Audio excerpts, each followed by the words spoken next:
Selamat pagi semuanya, selamat pagi Pak Budi selaku, dosen pengampu mata kuliah pembelajaran mesin dan teman-teman sekalian. Di sini kami akan memaparkan mengenai multilayer perceptrons. Next slide. Untuk anggota kami yaitu terdiri dari 4 orang, saya sendiri Diana Irasia, lalu kemudian ada Ariel Risma Fursyah, Hardian Rahman, dan Gilbert Daniel. Next. Untuk pembahasan pada hari ini yaitu terdiri dari 5 subbab. Yang pertama yaitu training procedures, lalu tuning the network size, lalu Bayesian view of learning, lalu dimensionality reduction, dan learning time. Next, untuk training procedures-nya sendiri di sini akan ada 4 bahasan, bagaimana meningkatkan konvergensi, lalu overtraining, dan structuring the network, dan juga hints. Nah, untuk Guardian Descent-nya sendiri ini, memiliki, beberapa keuntungan, yaitu, sistem ini sederhana dan bersifat lokal, karena, ada perubahan bobot yang hanya bergantung pada nilai unit presinaptik dan postsinaptik. Lalu kemudian tidak memerlukan set pelatihan dan juga dapat beradaptasi dengan adanya perubahan tugas. Namun, gradien ini cenderung lambat dalam konvergensi. Nah, untuk mengatasi masalah ini, metode optimasi yang lebih canggih dan 2 teknik sederhana dapat digunakan untuk meningkatkan kinerjanya sehingga lebih cocok untuk, aplikasi nyata. Nah, untuk gradiennya ini sendiri terdiri, ada 2 metode yaitu momentum dan adaptive learning. Nah, untuk momentum sendiri dapat dilihat pada layar, di mana, omega ini adalah bobot dalam perseptron multilayer termasuk biasnya, dan T ini adalah indeks waktu yang merupakan nomor epos dalam pembelajaran batch dan nomor iterasi dalam pembelajaran daring. Nah, untuk alfanya sendiri ini, terdiri dari nilai 0,5 hingga 1, di mana pendekatan ini khususnya berguna ketika, pembelajarannya ini digunakan. Lalu kemudian, metode yang kedua itu ada adaptive learning rate, bisa dilihat persamaannya pada layar. Umumnya ini, nilainya itu hanya terdiri dari, 0 hingga 1, lalu sebagian besarnya ini kurang dari atau sama dengan 0,2. Jika, nilai dari deltanya ini ditingkatkan, yaitu jumlah yang konstan jika kesalahan pada set pelatihan menurun, akan menurunkan secara geometris dan karena dapat berosilasi dari satu periode ke periode lainnya, lebih baik mengambil rata-rata, beberapa periode sebelumnya sebagai E pangkat T-nya. Lalu selanjutnya overtraining, next slide.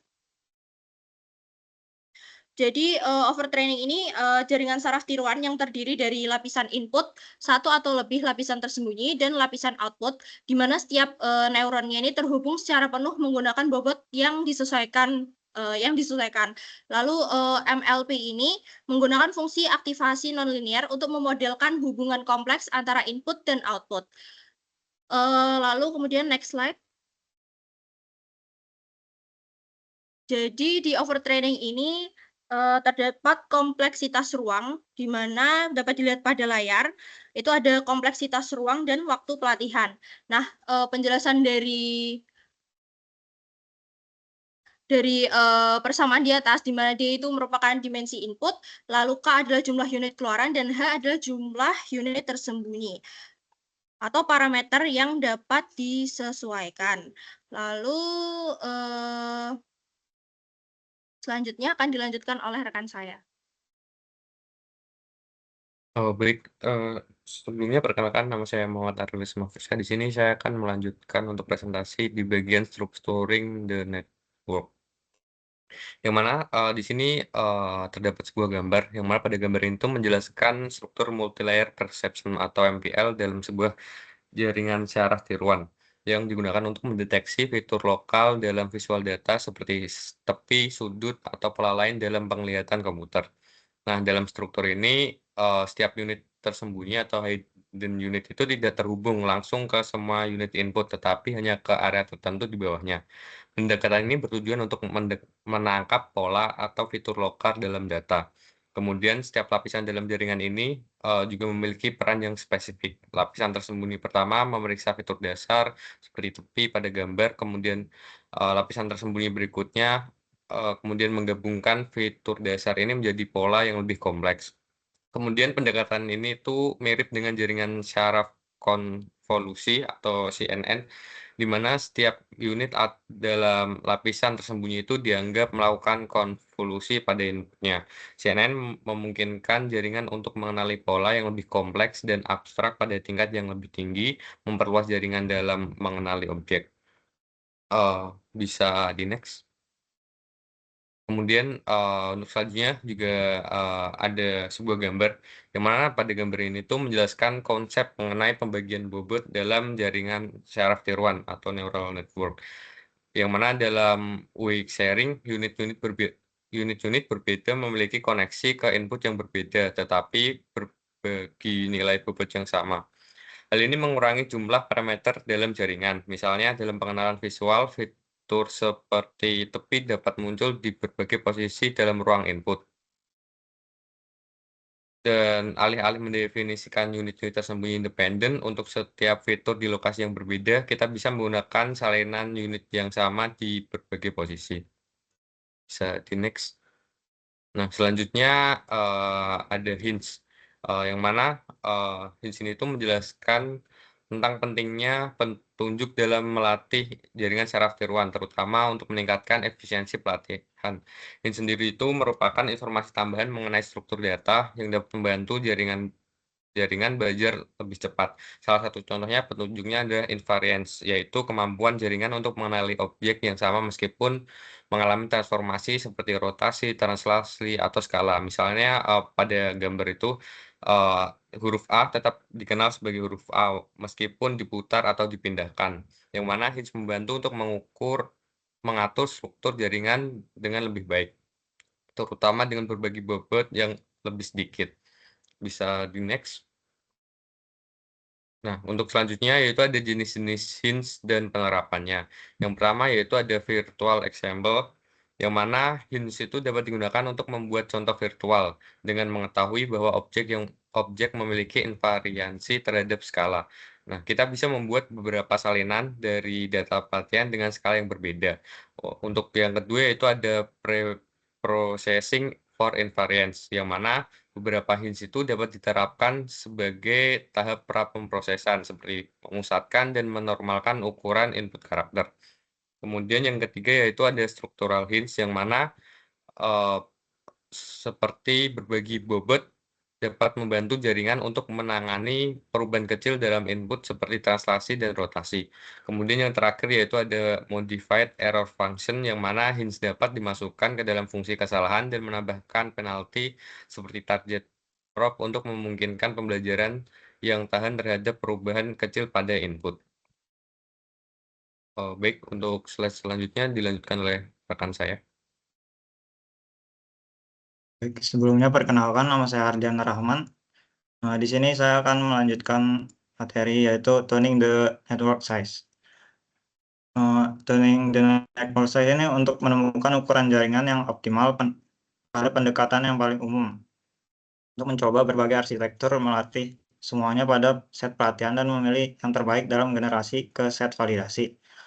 Pendekatan ini terdapat dua cara, yaitu destruktif dan konstruktif, di mana destruktif memulai dengan jaringan besar dan secara bertahap menghapus unit atau koneksi yang tidak diperlukan, sementara konstruktif memulai dengan jaringan kecil dan menambahkan unit atau koneksi untuk meningkatkan performa.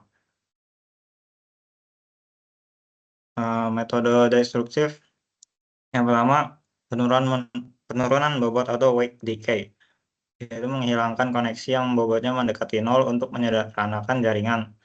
Penambahan penalti pada fungsi kesalahan, dan berikut adalah persamaan weight decay, di mana lambda mengatur seberapa kuat penalti diterapkan.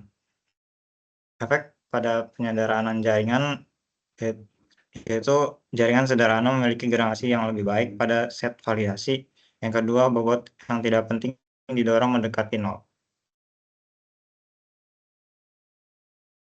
Berikut adalah contoh algoritma konstruktif, di mana yang sebelah kiri merupakan dynamic node creation, yang berarti menambahkan unit pada unit baru ke lapisan tersembunyi yang sudah ada. Sementara yang sebelah kanan adalah cascade correlation, di mana merupakan menambahkan unit untuk unit baru sebagai lapisan tambahan yang terhubung ke semua lapisan sebelumnya.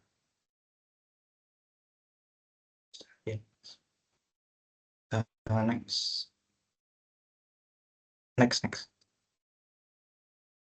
Kemudian ada Bayesian view of learning.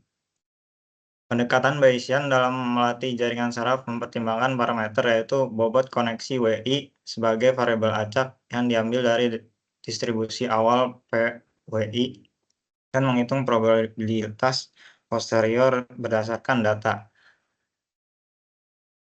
Persamaan utamanya itu dapat terlihat pada gambar. Kemudian estimasi MAP dengan log Gaussian dapat terlihat pada gambar juga. Next.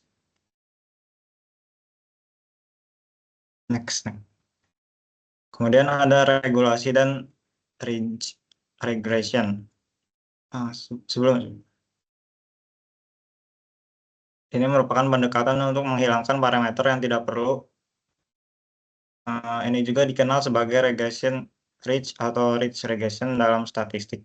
Ini adalah contoh dari regulasi dengan fungsi biaya yang menggabungkan kecocokan dengan data dan kompleksitas model, yaitu persamaannya yaitu cost sama dengan data misfit plus lambda kali complexity. Berikutnya dilanjutkan oleh teman saya. Oke, di sini saya akan melanjutkan tentang pengurangan dimensi. Pengurangan dimensi dilakukan apabila jumlah unit tersembunyi lebih sedikit dibandingkan jumlah input. Tujuannya adalah meminimalkan kesalahan klasifikasi. Arsitektur yang digunakan dalam pengurangan dimensi adalah autoencoder. Untuk reduksi linear seperti pada gambar, itu menggunakan Principal Component Analysis atau PCA. Dan untuk reduksi non-linear, rata pada gambar sebelah kanan, itu menggunakan autoencoder berlapis banyak. Lalu ada tentang learning time. Learning time ini memiliki 3 sub, yaitu sequence recognition, yaitu mengenali pola urutan dalam data. Misalnya pengenalan suara. Lalu ada sequence reproduction, itu memprediksi lanjutan dari urutan data. Dan yang terakhir ada temporal association, itu menghubungkan urutan input dengan output tertentu. Dalam learning time, itu terdapat time delay neural network. Time delay neural network ini menangani data temporal dengan menunda input sampai input terakhir, sehingga semua data dapat diproses sekaligus, sesuai dengan pada gambar bahwa inputnya itu ditunda sampai input yang terakhir. Ada recurrent network pada TDNN, di sisi unit memiliki koneksi sendiri ke unit di lapisan sebelumnya, bertujuan sebagai memori jangka pendek dan memungkinkan jaringan mengingat apa yang terjadi di masa lalu. Kekurangannya dari recurrent network ini adalah membutuhkan memori yang banyak, karena dalam setiap unit ini akan memiliki setiap memori jangka pendek pada jaringan sebelumnya. Seperti pada gambar, bisa dilihat bahwa setiap unit memiliki memori jangka pendek daripada unit sebelumnya.